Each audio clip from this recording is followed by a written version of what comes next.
Do you ever forget what you did at the end of the day?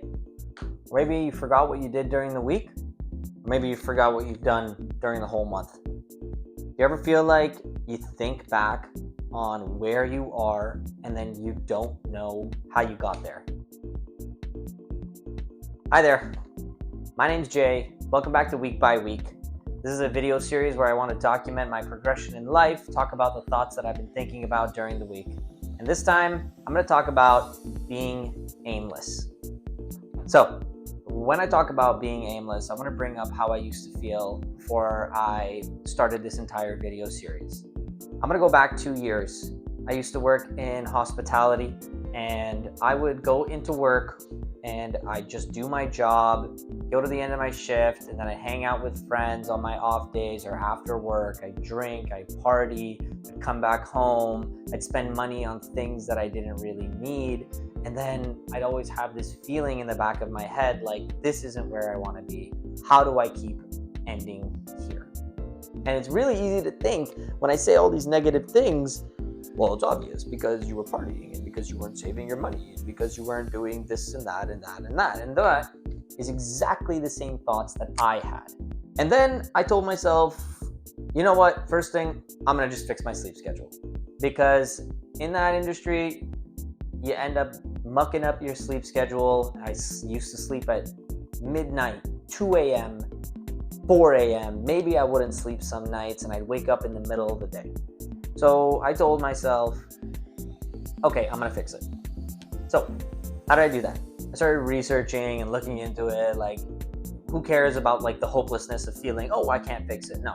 I ended up coming across this piece of advice which said, it's not about when you go to bed. It's actually about when you wake up. And so I was like, okay, who cares? Doesn't matter. Whenever I finish my shift, wake up at this time. I went and I bought like an alarm clock, like an actual alarm clock instead of using my phone, because I throughout university wouldn't be able to wake up to the alarm anymore. So I'd have an alarm clock, I'd put it way away from my bed, I'd set it for 6, and then, well, actually at first I started it for 8, and then 8:30 would be the second alarm. I can only set 2 alarms. I'd start waking up 8:30. I say, okay, when I'm out of bed, just stay out of bed. I started doing that. And then I eventually set it to 7 a.m. and 7:30, and then 6 a.m. and then 6:30. And now, to this day, I still wake up at 6 and 6:30, even without the alarm. So that's good, amazing.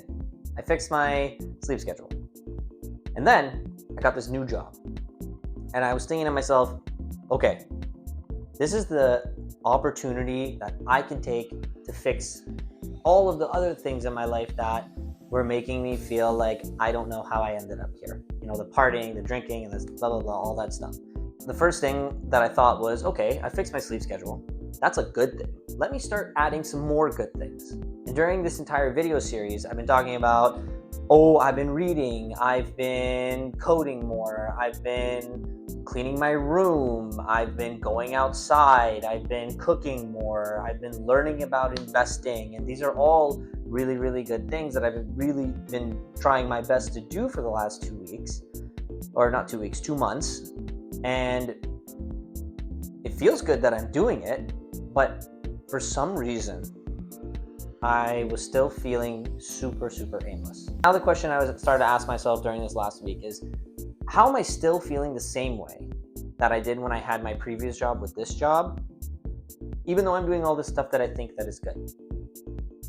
And then I started to listen to some podcasts in the car on my way to work, and I came across this one podcast, and it's called How to Self-Educate by the Mindset Mentor. And there's something that really stood out to me. And that thing was, a lot of people know a little about many things, but never master one thing. And that's basically what I'm doing, right? I have all these different topics that I'm trying to learn about: coding, investing, cooking, like cleaning my room and just being a decent human being. And I'm doing all of this stuff all at once, but I didn't ask myself the question that they said in the podcast, which was, who do I want to be? Because before you make your curriculum of learning, you gotta know where your end goal is. Back when I was in hospitality, I was walking on a path instead of building it. Now I'm in my new job and doing all this new stuff, and I'm still just walking on a path instead of building one. I always feel like I'm just walking and not actioning to a goal. So I sat down and I thought to myself, who do I want to be? So there's 4 things that I think that I really want to focus on. I want to be confident. I want to be reliable. I want to be intelligent, and I want to be wealthy. So those are 4 things. How do you start? The answer is you just tell yourself you're becoming them. So I don't want to be these things. I am becoming wealthy. I am becoming confident. I'm becoming reliable, and I am becoming intelligent. I'm becoming confident because I'm talking to more people, not thinking about, the what if I didn't talk to them, the anxiety behind it. That's why I started this channel. I wanted to become confident with my presence online, and maybe I can use that to talk to more people randomly. I want to be reliable. I am becoming reliable by letting people know that if I can help, that I will help. If there's something that I can do for you, I will do that thing. I am becoming wealthy by focusing on my career growth with the job that I currently have, and maybe building a hobby that I can eventually provide some side income from. I'm becoming intelligent by reading more, by learning about finances, by coding more, and becoming open to what people tell me about topics that may interest me. So, more into specifics now. What have I done this week? I almost finished a calculator. I think it's on the cusp of being finished. I had to do some refactoring because I learned during this week that computers read an expression differently from how we might read it. So they don't properly do BEDMAS unless you parse the equation. So what does that mean? In simple terms, I'll give an example. Say we have an equation, 2 plus 3 times 4. Computers will read that from left to right, and they'll see the plus first before they see the multiplication. So they'll add 2 and 3 into 5 and then multiply by 4, which is 20. That's wrong. We know that it's supposed to be 3 times 4 because we see the multiplication equals 12 plus 2, so 14. So how do we get the computer to read it right? Well, we have to parse the equation using an algorithm. It's called the shunting algorithm, and rearrange it so that the computer can properly read it from left to right. So what it does is it takes the original equation and it begins to read it from left to right. It'll read the 2 and it puts it into our new equation, and then it'll read the plus and it puts it into a temporary stack, and then it goes to the 3 and it says this is a number, let's put it into our new equation. And then it reads the multiplication. Now the operators are all assigned a priority value. Now multiplication has a higher priority than addition, and because the priority is higher, it'll put it on top of the plus, and we can't get to the plus until we get rid of the multiplication. So then it reads the last number, the 4, and it'll put the 4 into the new equation. And since we're done going through the entire all the characters, then it'll go and loop through the temporary stack that we have and say put all the remaining ones in starting from the top. So it'll take out the multiplication and put it into the equation, and then it'll take out the plus and it'll put it into the equation. So our new equation becomes 2, 3, 4 times plus. And then when you evaluate it, the computer can properly read it from left to right. So it'll see the 2, the 3, and then the 4, and then it'll see the multiplication and be like, let's multiply the last 2 numbers we read, which would be the 3 and the 4, which gives us 12. And then it'll add the 2 and the 12 together. And then it'll get you 14, as opposed to 20, which would be how a computer would read it from left to right with 2 plus 3 times 4. And that's the shunting yard algorithm. It's really complicated, and if you're interested, I'll make a video about it.